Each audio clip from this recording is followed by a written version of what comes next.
Hi, everybody. Kate and Cliff here. We are your race directors for the Maine Summer Adventure Race 3-hour edition. And thanks for tuning in. We wanted to just give a little bit of an overview to everybody about what to expect. We know that for many of you, this may be your first adventure race, or maybe you've done one of ours before or another couple before. But even if you've done 100 of them, they're all different. So we figured we could give you some information about what to expect next Saturday, or on Saturday, the 17th, which is when the race will be. So I wanted to just start by giving you a little bit of a review of what's on the website in terms of the race day schedule.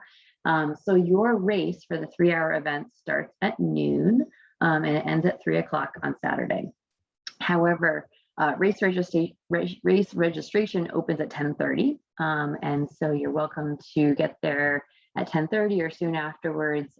As soon as you arrive, we'll be able to give you your race map so that you can start planning your route and strategizing. And then at 11:30, so a half hour before start, we'll have a Q&A for any remaining questions after you've had a chance to look over the race materials. The race will be start and finish at the Pineland Farms in New Gloucester.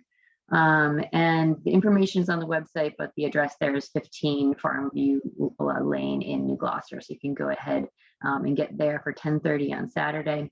And if you get there and you're still lost, you should be able to turn in and see us. We're right at the outdoor center, right as you turn into Pineland Farms. Yeah, and what you'll do is we'll have people directing you on where to park, but as soon as you enter Pineland Farms, there's a right, like an immediate right, and you'll take that and go down through a little roundabout into a big parking lot. So we've got plenty of parking there. I also just wanted to mention on the website, there is a list of mandatory gear. For the 3-hour event, it's pretty minimal. We know that for many of you, again, this may be an early, kind of new race for you, but also just for 3 hours, there isn't too much gear that's required. But still, do take a look at that mandatory gear list on our website so that you make sure you have what you need for race day. Great. So I'm going to run you through kind of the nuts and bolts of what an adventure race looks like and what you should expect in the race itself. So when you arrive and check in, you will receive a map, a passport, and a booklet of course instructions.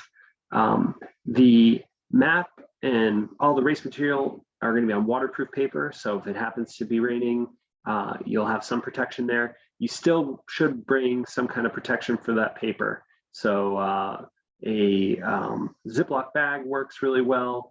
It's a cheap solution, or anything else to keep paper dry, because once that map gets ruined, it's really hard to navigate. So definitely make sure to take care of your map and your course booklet. One term that you may not be familiar with is passport. It's not something that you use to travel from country to country. In this case, it is a piece of paper that you use to mark your visit to each checkpoint. And that's another term I'll get to in a second. You're going to want to hold on to that passport. If you lose it, you have no proof that you've been to any of the checkpoints, and you receive no points and very little sympathy. So be really careful with it. Lots of sympathy. Maybe a little sympathy. But don't lose it. So the other term that I mentioned is checkpoints. Kate, do you want to demonstrate what a checkpoint looks like? They are orange and white. Orienteering flags, and they're waterproof. They stick out nicely on a green background, such as forest or trees, which you'll be seeing a lot of. So if you're in the right place, you'll see those. They're pretty visible. You still have to get to the right place by steering yourselves correctly on the maps, but that's your job. Our job is to get these in the right place, and so you can see them. They also, all of them have a punch, which looks kind of like a stapler, tweezers. This is what you use to mark your passport. So make sure you get the right box in the passport that matches up with the correct checkpoint, and then give it a punch. There's a code on here it's unique to each checkpoint, and it'll give you proof that you've been there. And then you'll get credit for the point.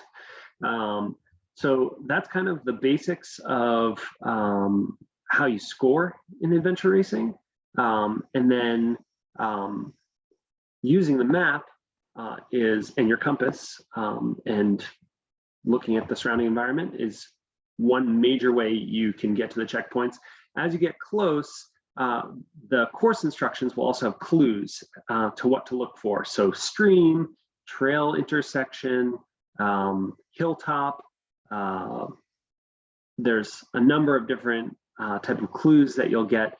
You'll definitely want to be looking at that booklet to see which clue matches up with which checkpoint once you get close to, or even to give you a clue as to what to be looking for. So this year's 3-hour race is a really cool format. It's called a Rogaine format, which is another weird orienteering term. It does not mean we are putting hair growth products on you, but rather means that the checkpoints can be acquired in any order by any means you choose. So foot or bike, it's your choice. There's no foot sections or bike sections. They are all open to whichever discipline you want to use to get them. So in other words, you don't have to travel to the CPs in order either. You can just get any checkpoint at any time within the 3-hour time limit of the race. So really loose format to give you as much creativity as you want to bring to the course. The route you choose between checkpoints is up to you. All checkpoints are optional, and the key will be to get as many as you can before the end of the race. And with one other twist, they're all going to be worth different values. So that's going to be fun. You'll learn more about that when you arrive at race day, but we'll kind of leave that a little mystery for now. Should I go through rules? Or? Yeah, go for it. Okay, so adventure racing rules. This is just in general. All teammates must remain within 100 feet of each other for the entire race. That's not 100 feet between teammates, 100 feet between all 4 teammates maximum, or all of your teammates. If we find that you're stretched out beyond that, you'll face a potential penalty. So just stay close. Don't get too far spread out. The winner is the person who collects the most points. And that's not necessarily checkpoints, with the CP's checkpoints being worth different values. It's the most total points. So there's strategy involved. In the event of a tie, the number of points, placement is determined by time. So if you both end up with 30 points, the team that finishes in less time is the team that will rank ahead of the other team.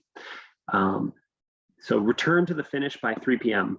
This is a really cool thing about adventure racing. Rather than it being a do your own race on your own time, you have a certain time limit and you do as much of the race as you can in that time limit. So everyone is done by 3 p.m. That creates a really fun party atmosphere at the end. So it's a nice bonus. But there's kind of harsh penalties if you miss that. So definitely be conservative in terms of getting back to the finish on time. If you are late, even by less than a minute, if you're late at all, you get a 5-point penalty, and you get an additional 10-point penalty for each 5 minutes beyond that you're late. That's going to add up really quick, and so don't be late. If you need to withdraw from the race for whatever reason, just come back to the finish. If you are in any kind of an emergency situation, give us a call. That will, barring any kind of extenuating circumstances, likely result in a pretty harsh penalty or disqualification. But if it's in a safety situation, you need to do that. Otherwise, just come to the finish and you're an official finisher. And then don't use GPS, don't litter, no phones, no Garmin's, no smartwatches. If you want to track your route, you can put it in your backpack, but we don't want to see them out on course. That's a harsh penalty as well, probably a disqualification. So I think I covered all the rules. Do you have anything to add? I can go through the rest of the Go stuff. for it. Yeah. I think just a couple of recommendations. So 3 hours may sound like a lot when you're going out to start, but we promise it will go by really quickly. So just be aware of time. Definitely bring a non-GPS enabled watch and come back on time. And then also just keep in mind, likely only a couple of teams will clear the course, which is to get all of the points on the course. So for many teams out there, you're going to be strategizing, which points should we go for, which ones should we skip. As Cliff mentioned, we have a nice party atmosphere at the end of the race. So there will be a cookout and a buffet with lots of options for all sorts of dietary restrictions as well. So we will have food, and our local beer provider, Oxbow Brewing, has donated a great beer for everybody to enjoy as well. We'll also have non-alcoholic beverages too. So we hope you can stick around at the end of the race for a little bit of a celebration with us. And a prize raffle. And a prize raffle, yes. And prize or sort of award ceremony, whatever it is, award ceremony at the end. And I think just one last tip, we don't know exactly what the weather is going to be like. Right now, it looks like it could be roughly like high 70s or 80, possibly thunderstorms here and there. But of course, that just continues to evolve every day. So take a look at the weather forecast. The biggest problem that our racers usually run into is dehydration. So make sure that you are bringing enough water with you on the course to stay hydrated. And oftentimes people need some sort of electrolyte replacement. So, Gatorade, or there's lots of like tablets and things you can add to your water. We use Noon most likely or most frequently. So just be aware of staying hydrated, as that's something that can be kind of a sad ending to your race.